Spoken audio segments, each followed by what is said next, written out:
दो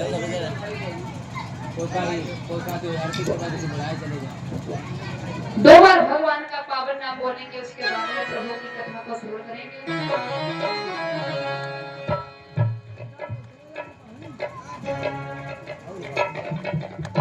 अपने अकेले के मारे काट बंद कर दो।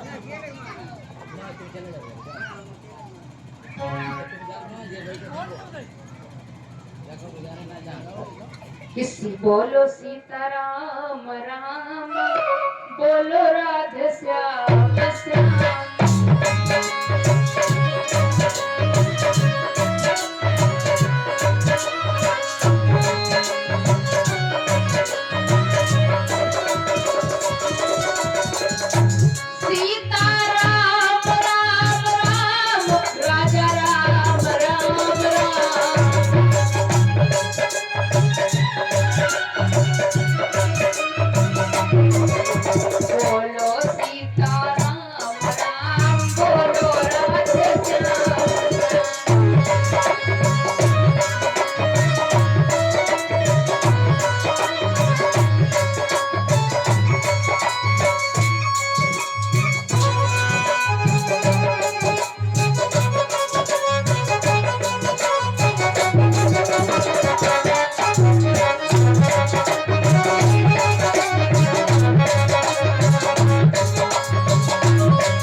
देखिए भगवान का कितना प्यारा नाम है।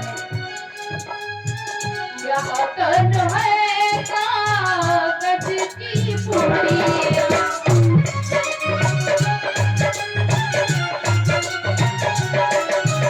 क्योंकि इस शरीर का कोई भरोसा नहीं है, कोई ठिकाना नहीं है। पता नहीं भगवान के घर से कब बुलावा आ जाए और मुझे जाना पड़ेगा। इसीलिए प्रभु को याद करो। बोलो सीताराम राम, बोलो राधे श्याम।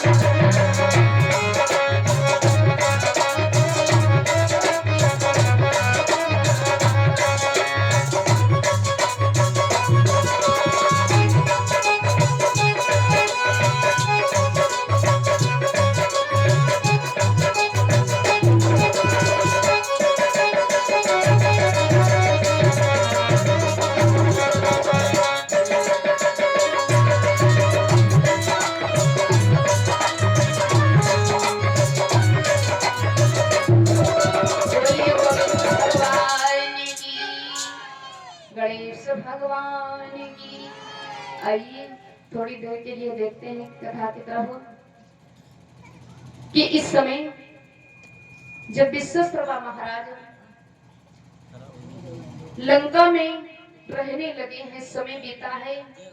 विवाह करने के बाद में विश्वकर्मा महाराज बैठ गए तपस्या पे, तपस्या करने लगे। कितने दिन व्यतीत हो गए? 10 वर्ष व्यतीत हुई है।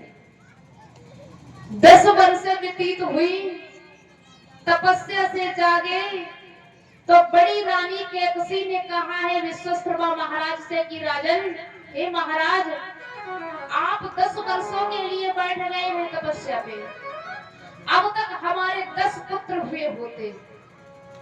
तो विश्वकर्मा महाराज कहने लगे, देवी 10 पुत्र जरूर हुए होते, लेकिन सुनो, 10 पुत्र नहीं हुए तो क्या हुआ? मैं तुम्हें वरदान देता हूँ, एक ही पुत्र 10 शीश वाला होगा।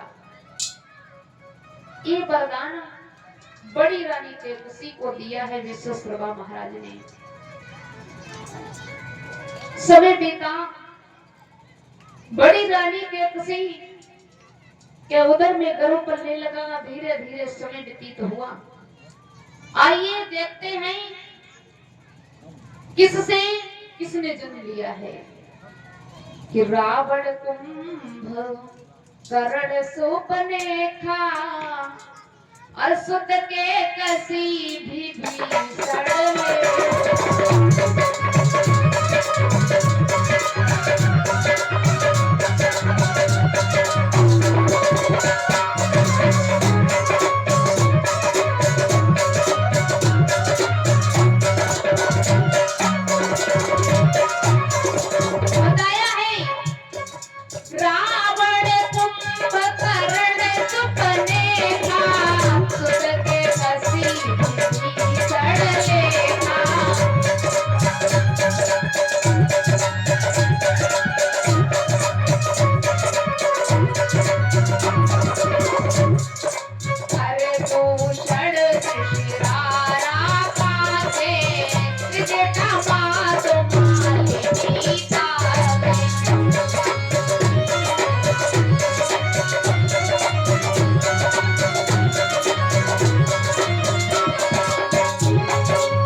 रावण कुंभकर्ण सुपने खा और सुत के कसी विभीषण लेखा।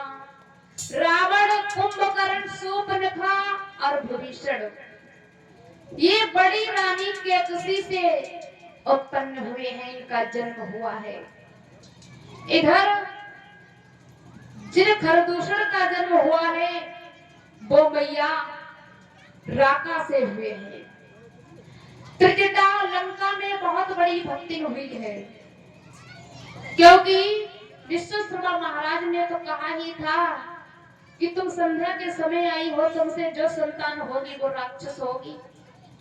अब मालिनी माँ के उदर से त्रिजटा ने जन्म लिया है, जो भगवान की परम भक्तनी बनी है, भगवान को याद करती रहती है। आज धीरे धीरे समय बीता है, आंगन में खुशियां ही खुशियां नजर आ रही हैं। विश्वकर्मा महाराज बहुत प्रसन्न है। धीरे धीरे संतानें सियानी हुई, रावण सियाना हुआ तो एक दिन अपनी माता केकसी से पूछने लगा है रावण कि हे माँ, मुझे ये बताओ, मेरा भाई जो कुबेर है उसके पास इतना धन वैभव, इतना राजपाट, विमान, ये सब कहाँ से आया है? तो रानी केकसी ने कहा है बेटा तपस्या के बल से। रानी केकसी सोचती थी कि ये मुझसे ऐसा प्रश्न पूछे, कहने लगी बेटा तपस्या के बल से, तपोबल से इसने ये सब पाया है। तो रावण कहने लगा माँ मैं भी तपस्या करूंगा। आज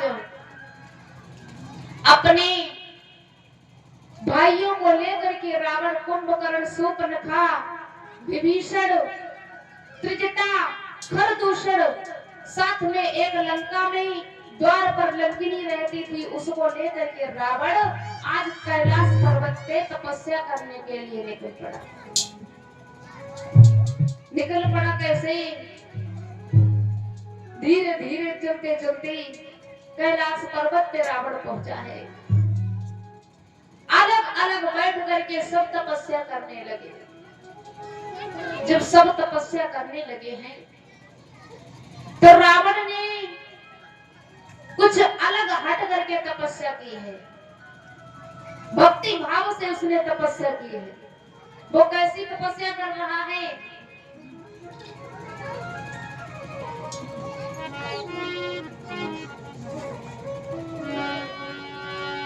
कैसी तपस्या कर रहा है कि 1000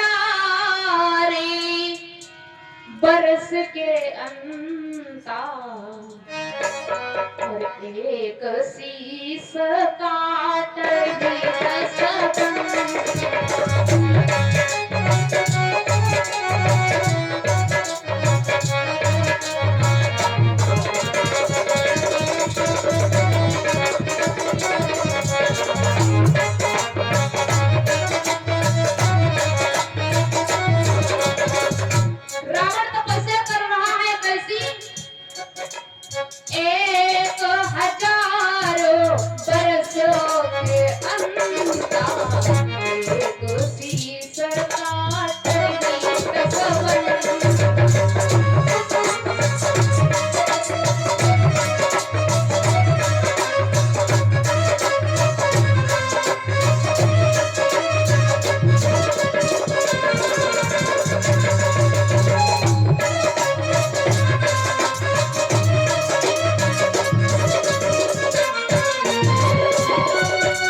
तपस्या करता है रावण। एक एक शीश काट काट करके अर्पण करने लगा है ब्रह्मा जी को।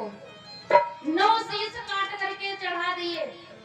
10वां शीश काटने के लिए चला तो ब्रह्मा जी एकदम से प्रकट हो गए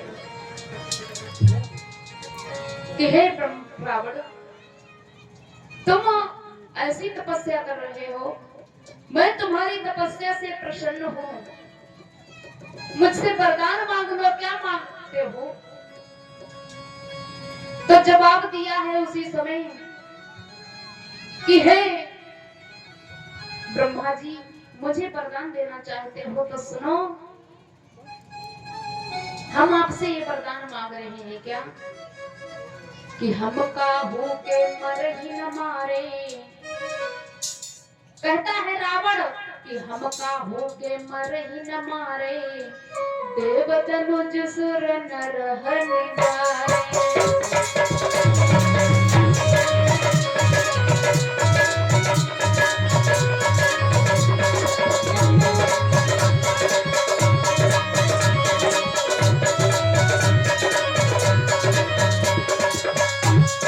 जवाब दिया, ऐसा वरदान हमें दो, हम काहू के मर ही न मारे, देव तनुज सुर नर हरि जारे।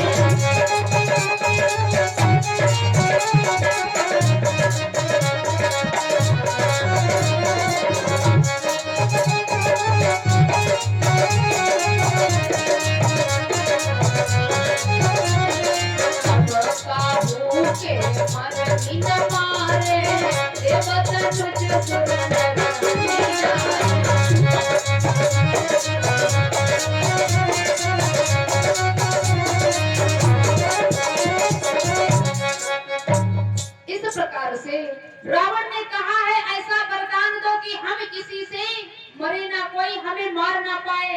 तो ब्रह्मा जी कहने लगे, रावण ऐसा तो हो ही नहीं सकता, अरे ये मृत लोक है, इसमें सबको मरना है, एक ना एक दिन सबको भगवान के यहाँ जाना है, और मरने से सब डरते हैं।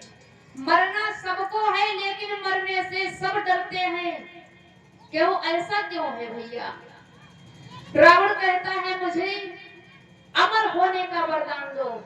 तो ब्रह्मा जी ने अपनी तरकस से एक बाण निकाला है, बाण निकाला, रावण से कहने लगे, रावण ये बाण ले जाओ, और ये बाण जब तक तुम्हारे पास में रहेगा तब तक तुम्हें मारने वाला इस दुनिया में कोई नहीं है, ये बाण अपने पास रखना। रावण उस बाण को लेकर के वापस आया है। इसीलिए कहते हैं, वो कहावत सब कहते हैं, विद्वान जन कहते थे कि रावण ने अपना काल अपनी पाटी में बांध रखा था। रावण का काल स्वयं रावण के हाथ में था। ब्रह्मा जी ने कहा था, ये जब तक बाण तुम्हारे पास में रहेगा तुम्हें कोई मार नहीं पाएगा, और जिस दिन ये बाण तुम्हारे पास से चला जाएगा उस दिन समझ लेना तुम्हारी मृत्यु निश्चित है, तुम्हें मारने वाला इस दुनिया में आ चुका है। रावण उस बाण को लेकर के लंका में आया, मंदोदरी को बताया है। इस बात को सिर्फ दो ही लोग जानने वाले थे, रावण और मंदोदरी। लंका में अन्य किसी को नहीं पता था, और तीसरे थे विभीषण, लेकिन पूरी जानकारी विभीषण को नहीं थी। पूरी जानकारी विभीषण को नहीं थी। विभीषण को यह पता था कि रावण कुछ लाया है लंका में, लेकिन ये नहीं पता था क्या लाया है। और उसने वो बाण ला करके खंभे में चढ़वा दिया। भक्तों, वो बाण खंभे में चढ़वा दिया। आइए इसके आगे की कथा रात्रि की वेला में श्रवण करेंगे। ये बाण भगवान श्री राम के पास कैसे पहुंचा, किसने पहुंचाया, बहुत सुंदर मार्मिक कथाएं हैं। 2 बार भगवान का पावन नाम बोलेंगे।